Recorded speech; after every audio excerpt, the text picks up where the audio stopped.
Dito na guys. Dito na ako sa mga kambing. Ayan na sila. Ito na sila oh. Ito na yung mga alahong kambing guys. Yan, 3 lang. Dito na ako. Dito na ako sa kanilang pwesto. Ayan. Yan lang naman yung alaga ko guys. 3 lang. Yan yung nanay niya, yung malaki. Tapos anak niya yung isa. Tapos ayun pa yung anak niya. Yan. Ayan. Yan, anak niya din yan. So, bali 2 lang anak niya. Yung anak niyang isa, ano yan? Buntis yung isang anak niya guys. Buntis. Yan. Yan lang naman guys, ang alaga ko. 3 kambing lang. Libangan ko lang. Kasi, masarap may libangan guys.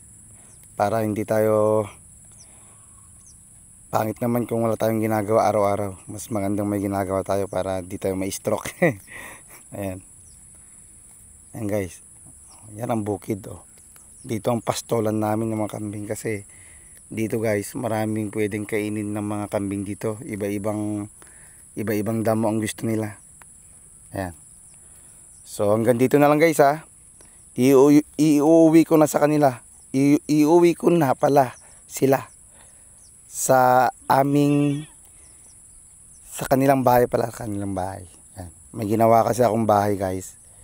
Bahay ng kambing. Doon ko sila kinukulong. Ayan. So, yun lamang guys. Yun lamang ang aking ngayon, ang aking vlog.